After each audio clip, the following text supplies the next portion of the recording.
우리 성경 말씀 빌립보서 3장 1절부터 11절 말씀 보겠습니다. 빌립보서 3장 1절부터 11절 말씀 한 절씩 교독하고 11절은 같이 읽도록 하겠습니다. 끝으로 나의 형제들아 주 안에서 기뻐하라. 너희에게 같은 말을 쓰는 것이 내게는 수고로움이 없고 너희에게는 안전하니라. 애들을 상하고 생각하는 자들을 상하고 몸을 상해하는 일을 상하라. 하나님의 성령으로 봉사하며 그리스도 예수로 자랑하고 육체를 신뢰하지 아니하는 우리가 곧 할례파라. 그러나 나도 육체를 신뢰할 만하며 만일 그렇지 아니가 육체를 신뢰할 것이 생각하면 나도 그러하니. 나는 8일 만에 할례를 받고 이스라엘 족속이요 베냐민 지파요 히브리인 중에 히브리인이요 율법으로는 바리새인이요 열심으로는 교회를 박해하고 율법으로는 흠이 없는 자. 그러나 무엇이든지 내게 유익하던 것을 내가 그리스도를 위하여 다 해로 여길 뿐더러 또한 모든 것을 해로 여김은 내 주 그리스도 예수를 아는 지식이 가장 고상하기 때문에 내가 그를 위하여 모든 것을 잃어버리고 내 것을 여기면 그리스도로 얻고 그 안에서 발견되려 함이니 내가 가진 의는 율법에서 난 것이 아니요 오직 그리스도를 믿음으로 말미암은 것이니 곧 믿음으로 하나님께로부터 난 의라. 내가 그리스도와 그의 부활의 권능과 그의 고난의 장명을 알고자 하여 그의 죽으심을 본받아 어떻게 해서든지 죽은 자 가운데서 부활에 이르려 하노니. 아멘. 훼손되지 않는 기쁨이라는 제목으로 잠시 말씀 전하도록 하겠습니다. 바울이 살던 당시의 기독교인들의 삶을 우리가 여러 가지 문헌을 통해서 살펴보거나 또 추측해보면 기뻐할 만한 일이 별로 없었습니다. 솔직히. 지금처럼 경제적으로 풍요롭거나 그러한 것도 아니고요. 기뻐할 일이 별로 없었어요. 단순히 세상 살기가 힘들어서 가난해서 기뻐할 일이 없었던 것이 아니라 그 당시 성도들에게는 신앙이 삶의 중심이었는데 늘 그들은 신앙의 위기 가운데 살고 있었기 때문에 기뻐할 일이 없었습니다. 오히려 신앙을 가졌다는 이유 때문에 두렵고 늘 전전긍긍하고 또 걱정근심이 가득했어요. 언제 이 신앙을 잃어버릴지 모르고 이 신앙 때문에 집에서 도망가야 될 수도 있고 생업의 터전을 버리고 다른 나라로 피난을 가야 될지 모르는 그런 위기 가운데 많은 그리스도인들이 살았습니다. 언제 잡혀 들어갈지 모르는 그러한 위기가 또 있었습니다. 그런데 오늘 바울은 1절에서 형제들아 주 안에서 기뻐하라 이렇게 말합니다. 주 안에서 기뻐하라. 기뻐할 만한 일들이 없던 그 형편에 바울이 누구보다 잘 알죠. 더군다나 이 편지를 쓰고 있는 바울 자신이야말로 지금 감옥에 갇혀 있거든요. 기뻐할 만한 일이 없음을 누구보다도 잘 아는 바울이 성도들에게 주 안에서 기뻐해라 라고 말합니다. 바울이 이 말을 할 때에 그 편지를 받아보는 성도들은요, 이 말의 속 깊은 뜻이 무엇인지 거의 다 이해를 했어요. 아니, 이 양반이 지금 감옥에서 배부른 소리 하네. 지금 기뻐할 만한 일이 어디 있다고 기뻐하라 그러냐. 이렇게 받아들이지 않고 바울 선생님이 그 지경에서도 이렇게 권면하는 이 말의 의미가 무엇인지 빌립보 교회 성도들은 잘 알고 있었습니다. 진정한 기쁨은 외적인 상황에서 오지 않는다는 것을 그들은 알고 있었어요. 여러분, 상황은 언제든지 변할 수 있습니다. 자녀가 공부를 잘하거나 그래서 좋은 대학에 가고 그리고 좋은 회사에 들어가서 돈 잘 벌면 기뻐요. 예, 당연합니다. 그런데 그런 상황이 어느 순간 역전되는 경우가 있죠. 그렇게 잘 나가던 자녀가 큰 병에 걸리거나 갑자기 실직했다고 한번 생각해 보십시오. 그 앞에 좋은 학교 가고 좋은 직장 가고 돈 잘 벌고 그걸 통해 가지고 왔던 그 기쁨은요, 순식간에 사라집니다. 어저께 기뻤다가도 오늘 아침에 출근하다가 아들이 예를 들어 교통사고 당해가지고 식물인간이 됐다는 소식 한번 들어보십시오. 어제 기뻤던 기쁨은요, 흔적도 없이 사라집니다. 오히려 어제 기뻤기 때문에 오늘의 그 고통 때문에 어제의 기쁨 때문에 더 고통이 배가 되어서 오면 오지, 그게 여전히 기쁨이 존재하느냐? 안개같이 사라져 버린다는 거죠. 그러니까 상황으로 인하여서 우리에게 오는 기쁨은 상황이 변하면 언제든지 사라질 수 있는 지속적이지 않은 일시적인 기쁨이라는 거예요. 그런데 우리는 항상 그 기쁨이 계속 되기를 원합니다. 또 그런 일들이 우리에게서 계속 일어나야지 우리가 기뻐할 수 있다고 생각을 하죠. 그런데 실제 우리의 삶은 그렇지 않잖아요. 그죠?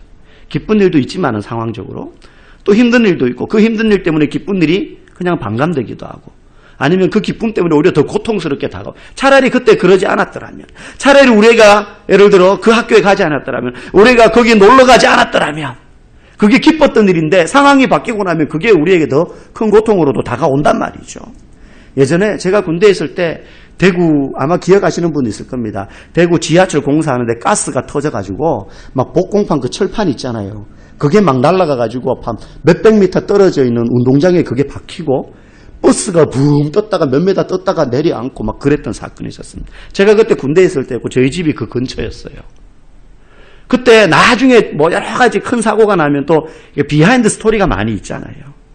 차 잘못 타가지고 그런 변을 당한 사람들도 있었어요.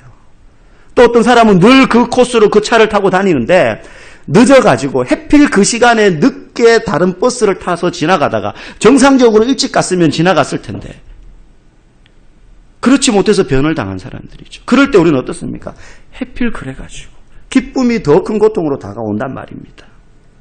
그런데 그런 상황이 주는 비극과 슬픔 가운데에도 기뻐할 수 있는 유일한 비결이 딱 하나 있습니다. 그게 뭐냐면 가족이 하나 되는 거예요. 가족이 하나 되는 거예요. 가족이 깊은 애정관계에 서로 묶여있다는 것을 부부끼리 서로 확인하고 부모와 자식 간에 자식이 큰 어려움 당해가지고 부모가 그걸 보면서 얼마나 눈물 짓습니까? 그래서 때로는 원망도 해보고 분노도 해보고 막 서로 싸워도 보고 책임 탓도 해보다가 결국에 가족이 얼싸안고 우리 그래도 이겨내자. 그러면서 부모님이 자녀를 신뢰해주고 자녀가 그 부모님이 자기를 믿어주는 것에 대하여서 애정을 확인하고 그럴 때 가족이 하나 될 때 상황이 주는 절망이 크지만 그때 그 절망을 뛰어넘는 기쁨을 가족들이 점점 맛보게 되는 것들을 우리는 직간접적으로 체험해보거나 많이 보게 됩니다. 성도 또한 마찬가지예요.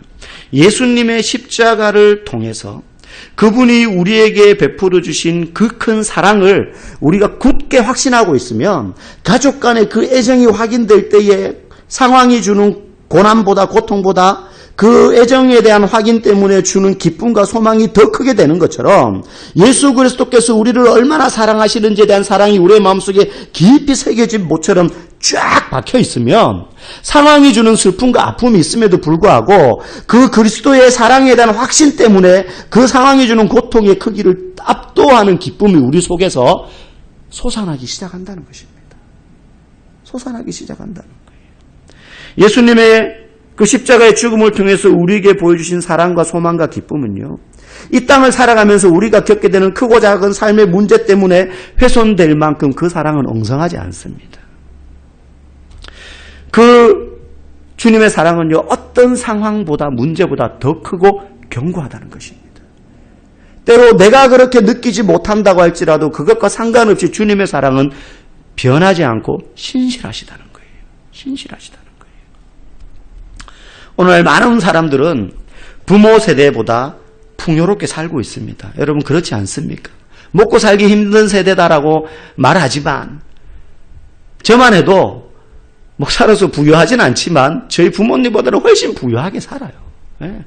제가 무슨 나무 껍질 벗겨 먹어본 적이 있겠습니까? 산에 가가지고 풀뿌리 뜯어 먹어본 적이 있습니까? 그죠? 일부러 돈 주고 비싼 데 가가지고 풀로 된 음식 먹지. 건강을 위해 가지고 먹을 거 없어가지고 그렇게 먹지는 않아요. 그죠? 예. 뭐 제가 팅팅 부른 국수도 감지덕지 하면서 먹겠습니까? 만약에 그런 국수 내놓으면 국수가 이게 뭐야? 이러면서 새로 해 먹든지 아니면 나가서 만난 국수 사 먹는 거죠. 과거와 비교할 수 없이 풍요로운 시대에 살고 있지만 우리는 상대적인 박탈감을 느끼고 있어요. 빈부격차가 커졌기 때문에 나보다 잘 사는 사람들을 보면 그때는 평균적으로 다 내 주변의 사람들이 대부분 나하고 비슷하게 못 살았으니까 다 못 사니까는 내가 못 사는 게 별로 막 이렇게 그냥 마음에 힘듦이 되거나 아픔이 되지 않았어요. 그런데 나보다 잘 사는 사람들이 주변에 널렸어요. 그러다 보니까는 그 사람들에 비해서 내가 너무 못 사는 것처럼 보이는 겁니다. 그래서 상대적인 박탈감을 다 가지고 있어요. 그러면서 막 불만합니다. 나도 흙수저가 아니라 금수저로 태어났으면 이 모양으로 안 살 거라고 막 분노하죠. 적어도 이 인간만 안 만났더라도 내 인생이 완전히 180도 달라졌을 텐데 뭐 이런 이야기 한 번씩 하기도 합니다. 기회만 있었다면 자신의 신분과 학벌과 특별히 한국 사람들 그래요. 인맥. 뭐 조금만 한 다리 걸칠 수만 있으면 학연, 지연, 무슨 혈연 이거 다 동원해가지고 사돈의 팔촌까지 그전에는 그런 사람이 있는지도 몰랐는데 나도 벽진이시. 여러분 벽진이시 모르죠? 제가 벽진이시. 다 어디십니까? 물으면 전주이시냐 경주이시냐 물어요. 근데 사실 전주이시, 경주이시는 저희들은 별로 안 쳐져요. 왜? 너무 흔해서. 자기들은 왕족이라 그러는데 왕족들이 원래 자식이 많거든요. 왕이 첩이 많고 이러니까는 다 왕족이 다 경주이시, 다 전주이시예요. 그 중에는 왕 얼굴도 못 본 자기 할머니도 있을 텐데, 그렇죠? 어쨌든 뭐 벽진이 있으다 그러면은 니도 벽진이시냐? 생판 모르는데 그거 하나만으로 왠지 친밀감이 들면서 뭔가 한 다리 한번 걸쳐보려고 하는 마음이 우리 마음 가운데 다 있어요. 왜 그렇습니까? 그거 조그만한 건덕지라도 하나 걸쳐가지고 뭔가 좀 덕 좀 봤으면, 그래서 내가 좀 형편이 펼 수 있을까? 뭐 물건이라도 하나 더 팔아먹을 수 있을까? 뭐 이 사람 때문에 내가 뭐 덕이라도 하나 더 볼 수 있을까? 좀 뭔가 이런 학연지연이면 이거 뭐라도 다 동원해서, 아니면 요만큼 있으면 이걸 이만큼 부풀려서라도 성공해보고 싶다. 나도 흙수저에서 벗어나보고 싶다. 예, 최소한 나무 수저라도 한번 내보자. 뭐 이런 마음이 우리 속에 다 있습니다. 성공하고 싶은 마음. 그런데 오늘 본문에 바울은 날 때부터 금수저로 태어난 사람인데, 그 바울이 자신의 모든 금수저로서의 조건들을요, 쓰레기더미, 오늘 본문에는 배설물이라고 되어 있지만 헬라어 원문에는 똥이라고 되어 있습니다. 똥. 자신의 모든 금수저로서의 그 조건들을 똥더미로 여기고 있다라고 이야기해요. 아마 오늘 우리가 읽은 본문 말씀, 특별히 8절은 우리가 익히 들어서 알고 있는 바울의 여러 서신서들의 구절 중에 아마 가장 유명하고 또 은혜도 많이 받고 했던 그런 구절이라고 생각을 합니다. 사실 바울은 자기가 가진 것이 별거 아니지 않았습니다. 정말로 그야말로 금수저였어요. 그래서 4절에 바울도 말해요. 나도 육체를 신뢰할 만하며 다른 이가 육체를 신뢰할 것이 있는 줄로 생각하면 나는 더욱 그리하다. 야, 너희들이 무슨 가문, 무슨 혈통 이런 거 자랑하냐? 야, 나도 자랑하려고 그러면 너네들보다 나으면 나았지 못하지 않아? 이 얘기하는 거예요. 바울은요, 그러면서 이야기합니다. 자기의 프로필을 읊어요. 쉽게 보면 자기 스펙을 이야기합니다. 혈통적으로는 정통 유대인입니다. 날 때부터 유대인이었고 8일 만에 할례를 받았고 베냐민 지파요 히브리인 중에 히브리인이다. 나는 요만큼도 이방인의 피가 안 섞였다는 거예요. 남북 이스라엘과 유다로 갈라져 가지고 나중에 북이스라엘은 아수르에게 망하고 남쪽 유다는 바벨론에게 망하면서 막 피가 섞이거든요. 사마리아인들이라고 예수님 시대 때도 막 손가락질 했잖아요. 바울은 이야기합니다. 나는 정통 유대인이라는 거예요. 율법적으로는 어떻습니까? 바리새인입니다. 누구보다도 율법에 열심히 있는 사람인데 그저 율법을 달달 외우는 것으로만 바리새인이 아니라 행동으로도 교회를 열심히 박해했고 율법으로 흠이 없는, 자기 입으로 이야기해요. 나는 율법으로 흠이 없는 사람이라. 학벌은 또 어떻습니까? 당대 최고의 학파였던 힐렐 학파와 가말리엘 학파가 있었는데 그 중에 당대 최고의 학파인 유대의 가말리엘 학파의 제자였습니다. 문화생이었습니다. 학벌이면 학벌, 혈통이면 혈통, 그리고 신분이면 신분, 뭐 율법적인 열심이라면은 어느 하나 빠질 것 없는, 그야말로 그는 신분과 자격과 능력이 있어가지고 하나도 부족함이 없는 금수저였어요. 그런데 바울은 그 모든 것들을 배설물로 똥더미로 여겼다고 했습니다. 이유가 뭐냐? 사실 바울이 오늘 이렇게 고백하지만 그 이전에 바울도요, 자신의 이런 육체적인 조건들을 신뢰했고 신봉했고 최대한 활용을 했습니다. 성공이 보장되어 있기 때문에. 누구라도 바보가 아닌 이상 그런 조건이 없는 걸 끌어다가도 성공하고 싶어 하는데 바울은 그걸 가지고 태어났어요. 그리고 후천적으로 그걸 또 획득했어요. 지식을 얻었고 학문적인 배경이 있었고, 요즘으로 말하면 잘난 부모 덕에 경제적인 지원 빵빵하게 받아가지고 좋은 가외 선생 밑에 들어가가지고 공부해가지고 서울대 수월하게 들어가서 나중에 인터뷰하면 공부가 제일 쉬워서 이랬던 사람이 바울 같은 사람인 거예요. 자기 자랑 막 하는데 들으면 옆에서 들으면 재수 없을 만큼 잘난 사람. 그런 사람이 바울이었어요. 그런데 바울이 성공이 보장되어 있는 자신의 모든 금수저조건을 버리게 된 이유가 뭐냐? 그가 예수를 만나고 난 뒤에 예수님이야말로 바리새인으로서 율법에 정통했었는데 구약에서 말하는 그 메시아가 모든 선지자들이 예언한 오리라 한 그 메시아가 바로 이 예수 그리스도를 가리키고 있다는 사실을 바울이 다메섹에서 예수님을 만나면서 깨닫게 되면서 그의 인생이 완전히 180도 바뀌기 시작합니다. 그런데 이거 하나만으로는 부족해요. 바울이 다메섹에서 예수님을 만난 그 한 사건 때문에 바울의 관점이 이렇게 180도로 바뀌었다라고 다 할 수는 없어요. 구체적으로 오늘 바울을 바꾼 게 있습니다. 뭐가 바울을 이렇게 바꾸어 놓았느냐? 오늘 8절 한번 봅시다. 8절 같이 한번 읽어볼까요? 앞부분만. 시작. 또한 모든 것을 해로 여김은 내 주 그리스도 예수를 아는 지식이 가장 고상하기 때문이다. 여기서 해로 여긴다는 말은 손해본다라는 뜻이에요. 그러니까 모든 것, 또 내가 그 앞에 모든 것이라는 말은 앞에 말한 혈통, 신분, 학벌 이 모든 것, 금수저의 조건, 이 모든 것들을 나는 손해보는 것처럼 생각된다. 왜? 그리스도 예수를 알고 나니 그 예수님에 대해서 안 지식에 비교하니 앞에 말한 그 모든 금수저로서의 조건들을 계속 붙잡고 사는 게 손해보는 장사 같다는 거예요. 그게 다른 사람들은 선망의 대상인데 예수 그리스도를 알고 나니 그 선망의 대상인 모든 조건들을 붙잡고 있는 자기의 모습이 참으로 어리석고 손해보는 장사하는 것과 같이 여겨졌다라는 것이죠. 그러면 그리스도 예수를 아는 지식이 뭐가 그리 대단하기에 모든 사람들이 동경하는 그 조건들을 바울은 쓰레기처럼 여기게 되었을까 하는 거예요. 그가 알았던 예수님에 대한 그 무엇이 이 세상의 어떤 환경에도 좌우되지 않는 주 안에서의 기쁨을 가지게 만들었느냐 하는 것입니다. 도대체 예수님에 대한 어떤 지식이 그렇게 만들었냐는 거죠. 오늘 본문은 두 가지를 말합니다. 첫 번째는 은혜로 얻는 구원을 깨달았기 때문입니다.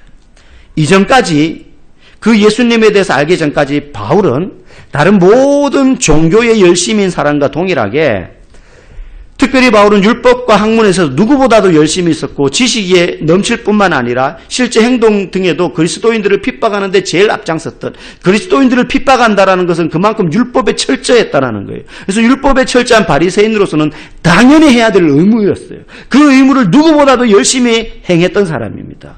유대교의 입장에서 보면 이 바울은요, 그 이전의 바울은요, 믿는 바와 행동하는 바가 일치하는 사람이었어요. 정말 제대로 잘 믿는 유대교인이었어요. 완전 모범되는 유대교인이었어요. 율법주의자였어요. 그런데 문제는 그의 그 열심의 바탕이 되는 믿음이 잘못되었다는 것입니다. 당시 유대교나 바울이 살았던 시대의 헬라 종교는 유일신을 믿느냐 여러신 다신을 믿느냐의 차이는 있지만 유대교는 유일신 여호와만을 믿죠. 그래서 유대인들은 삼위일체를 부정합니다. 어떻게 하나님의 아들이 있고 무슨 성령이 이게 어떻게 하나냐, 말이 안 된다는 거예요. 그래서 유대인들은 지금도 예수님은 그냥 선지자 중에 한 명으로 봅니다. 그냥 인간이에요, 인간 100%. 유대인들한테는. 유대교는 유일신을 믿고 헬라 종교는 다신을 믿는 것 차이는 있지만 그 신앙의 뼈대는 똑같아요. 뭐냐? 행위에 근거한 구원을 이룬다라는 것이었어요. 행위에 근거한 상벌을 받는 이 종교 체계를 가지고 있었어요. 그래서 바울은 어려서 율법대로 할례를 받았고 안식일과 정결규례와 절기를 다 따르는 삶을 다 살았습니다. 유월절 칼같이 지켰을 것이고요. 안식일 규례 당연히 지켰을 것이고요. 다른 정통 바리새인들처럼 3일에 한 번씩 금식하고요. 하루에 3번씩 기도하고요. 율법을 달달 외웠을 것입니다. 그렇게 열심히 율법을 지킴으로 인해서 자신은 하나님의 백성이 된다고 생각했어요. 더군다나 혈통적으로 그는 정통 유대인이었기 때문에 이것은 유대교뿐만 아니라 당대 모든 종교도 동일했습니다. 열심히 뭔가를 하면은 내가 구원을 받는다라는 거. 그런데 구원은 바울에게 정작 전혀 그가 예상하지 못했던 경로로 임했습니다. 다메섹에서 예수님을 만났습니다. 그의 눈이 멀어져서 그동안 그가 유대교를 위하여 그렇게 열심히 신앙생활을 했던 그의 열심은 당장 멈출 수밖에 없었고 눈이 멀었기 때문에 자신이 할 수 있는 것은 아무것도 없었습니다.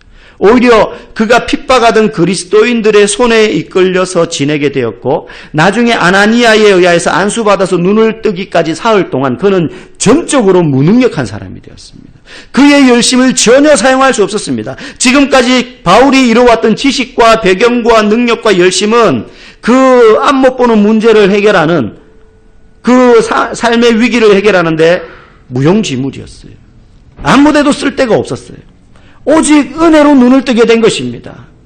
바울은 그때 깨달았어요. 자신의 눈을 멀게 하신 분은 복수를 하신 것이 아니라 진정한 구원을 그에게 베풀어 주시기 위하여서 그의 눈을 멀게 하셨다는 사실을 나중에 깨달았어요. 자신은 겨우 사흘간 앞을 못 보았음에도 아무것도 할 수 없는 무능력함 가운데 처했지만은 자신의 눈을 뜨게 해주시고 구원을 주신 예수 그리스도는 사흘 동안 완전한 죽음 가운데 계셨다는 사실을 바울은 나중에 깨달았습니다. 자신은 아무것도 할 수 없어서 오직 사람들의 도움으로 눈을 뜨게 되었고 새로운 삶을 살게 되었는데 그것은 이전에 그가 그렇게 열심히 핍박하고 사람들을 잡아 죽이는데 앞장섰던 그 자신을 용서하기 위하여서 십자가에 죽으신 예수 그리스도의 은혜 때문이었다는 사실을 바울은 깨닫게 됐어요. 바울이 생각하고 있었던 구원의 체계가 완전히 무너졌습니다. 내가 이렇게 율법이 열심히 고 율법을 달달달달 외우고 율법을 몸에 새기고 지키고 했는데 그게 정작 앞 못 보는 자신의 처지 하나 전혀 해결해 주지 못하고 그냥 문구였을 뿐이고 아무것도 이루어내지 못하는 무능력한 구원의 체계였다는 사실을 깨닫고 정작 자신의 눈을 뜨게 하고 자신의 머리를 깨닫게 하고 눈이 열리게 만든 데는 자신이 핍박했던 그분이었다는 사실을 알고 이게 은혜구나라는 사실을 아는 거예요. 세상 모든 종교가 자신의 공로와 열심에 의해서 구원이 획득되어집니다. 그런데 기독교는 달랐어요. 타 종교가 열등했기 때문이 아니라 그리스도 예수를 알고 나니 그 예수 그리스도를 아는 지식이 가장 고상하다라는 것을 바울이 깨달은 것입니다. 이것이 그가 예수님을 알아가면서 첫 번째 깨달은 지식이었고 은혜로 얻은 구원 때문에 바울은 그것만 생각하면 감옥에 갇혀 있어도 기쁜 거예요. 그 기쁨이 훼손되지 않는 거죠. 환경에 의하여서. 두 번째로 바울이 예수 그리스도를 아는 지식, 그 깨달은 지식이 뭐냐? 예수님에 대한 함께 고난받으시는 예수님이었다는 것입니다. 외국에 어느 날 한 여인이 한 10대 초반쯤 되어 보이는 남매를 데리고 이제 영업을 마치고 문을 닫으려고 안에 보석들을 정리하는 보석상에 들어갔어요. 손님이 이제 문 닫을 때가 되니까 아무도 없죠. 그래서 이 여인이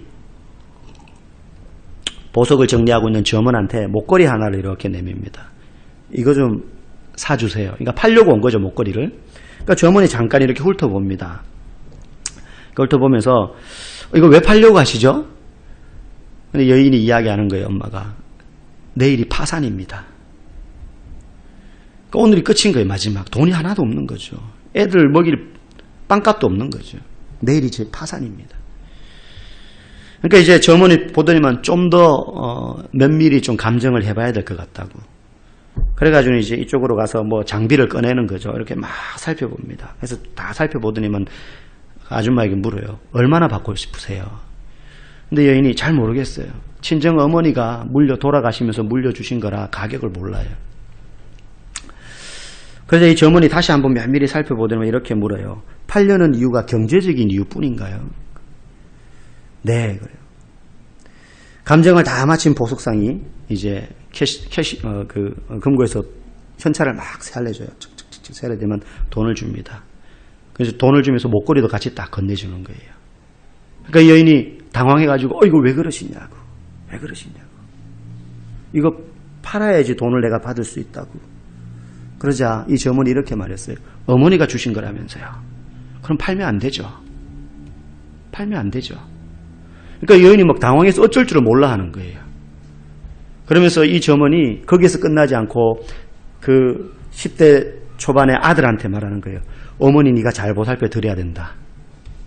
그러면서 자기 명함에다가 명함 주면서 혹시 또 도움이 필요하시면 이쪽으로 연락하라고. 그래서 명함을 줘주는 거예요. 그러니까 엄마가 너무 당황스럽기도 하지만 감사하고 고마워가지고 눈물을 흘리면서 땡큐 연발하면서요. 그 점원을 안아줬어요. 이렇게. 고맙다고. 그래서 힘내시라고 해서 갔어요. 그 점원의 정체가 뭐냐면 요즘 난민 문제가 심각하잖아요. 그죠? 시리아 난민 출신의 노아라는 이름의 점원이었어요. 이 사람은 자기가 난민으로서 굶주림과 죽음의 위협과 그리고 가난과 고통을 경험해 봤기 때문에 오죽하면 친정엄마가 물려준 이 목걸이를 팔려고 내일 이제 파산이어서 애들 사 먹일 빵값도 없어가지고 오죽하면 이 목걸이를 팔려고 왔겠나 하는 그 마음을 아이고 참 형편이 어렵네 이 정도가 아니고 누구보다도 깊이 이해하는 거예요. 굶주림의 고통이 뭔지 가난함의 처절함이 뭔지 자기가 난민이었기 때문에 그걸 너무 잘 아는 거죠. 너무 잘 아는 것이죠. 여러분, 예수님은요, 그저 저 멀리 높은 데 계셔가지고 너네 열심히 노력하고 착하게 살고 애써서 나에게까지 이르러. 그러면 요 기준에 올라오는 사람은 내가 살려주고 구원해 줄 거야. 그렇게 우리에게 구원을 주시는 분이 아니셨어요. 그분은 우리가 당해야 될 굶주림과 가난과 갖가지 육신의 고통과 비아냥거림과 모욕과 수치심과 억울함과 자존심의 상처와 버려짐을 온전히 다른 분도 아니고 아버지께 당하신 분이셨어요. 그분은 저 먼 하늘 위에서 그저 우리가 열심히 이 땅을 살아가도록 알아서 살아가도록 내버려 두시고 팔짱 끼고 구경하시는 분이 아니셨어요. 바울이 깨달은 것은 자신의 노력과 열심에 따라서 능력이 되면 구원받고 그렇지 못하면 버려지는 세상의 종교와 다르게 예수 그리스도께서는 구원자이면서도 우리와 똑같이 되셔서 우리가 당해야 될 모든 고통과 수치와 부끄러움과 고난을 다 받으신 분이라는 사실을 다메섹 도상에서 사흘과 눈이 멀어 있다가 은혜로 뜨여지는 것을 경험하면서 그걸 몸소 깊이 깨닫게 되었어요. 그분은 멀리 계셔서 이 땅에 있는 사람들이 뭔가 신을 위해서 열심히 노력하고 공로를 쌓아서 합격 도장을 받는 사람만 구원해주는 거기에 다다라야만 이룰 수 있는 그런 분이 아니라 이 땅에 오셔서 우리처럼 사시고 우리처럼 굶주리시고 우리처럼 고통당하셔서 죽으신 분이셨습니다. 그런 예수님이야말로 우리 인생의 궁극적인 고난과 비극을 완전히 공감하실 뿐만 아니라 온전히 이해해 주시는 분이십니다. 바울이 이걸 깨닫고 나니 지금 핍박과 고난이라는 환경이 주는 일시적인 고통보다 오히려 그 고난 가운데에도 내가 당하는 이 고난보다 더한 고난을 미리 앞서 다 당하시고 나를 온전히 이해하시고 그리고 나를 완전히 사랑하시는 그 예수님으로 인해서 받는 기쁨이 더 크기에 1절 첫 절부터 주 안에서 기뻐하라라고 말할 수 있는 것이에요. 우리가 기뻐할 수 있는 근거가 바로 여기에 있습니다. 예수님이 내가 당해야 될 부끄러움과 내가 당해야 될 수치심과 내가 겪어야 될 경제적인 어려움과 배고픔과 자존심 상함과 버려짐을 몸소 다 당하셨기 때문에 그분은 누구보다도 나의 아픔을 잘 이해하시는 분이십니다. 이 시리아 난민 노아가 그 여인에게 했던 것과 같이 예수님은 우리에게 그러한 분이십니다. 그분이 나의 아픔과 함께 하신다는 것, 거기서 오는 만족감과 평안함은 그 어떤 어려움으로도 훼손할 수 없는 기쁨이 되는 것입니다. 여러분 모두가 그래서 예수 그리스도를 더 깊이 알아가기를 원합니다. 그래서 그리스도 예수를 아는 지식이야말로 가장 고상하기 때문에 이 세상에서 어떤 환경이 주는 즐거움과 만족감과 비교할 수 없는 기쁨이요. 그리고 그 어떤 환경의 어려움도 훼손할 수 없는 기쁨인 것을 알고 이 기쁨이 그리스도의 사랑 때문에 저와 여러분의 가슴 속 깊이 새겨져서 늘 변하지 않는 이 기쁨 소유하시는 저와 여러분 될 수 있기를 주의 이름으로 간절히 소망합니다. 함께 이 시간 기도하고 우리 말씀을 생각하며 기도하며 나아가겠습니다. 하나님, 이 삶의 형편이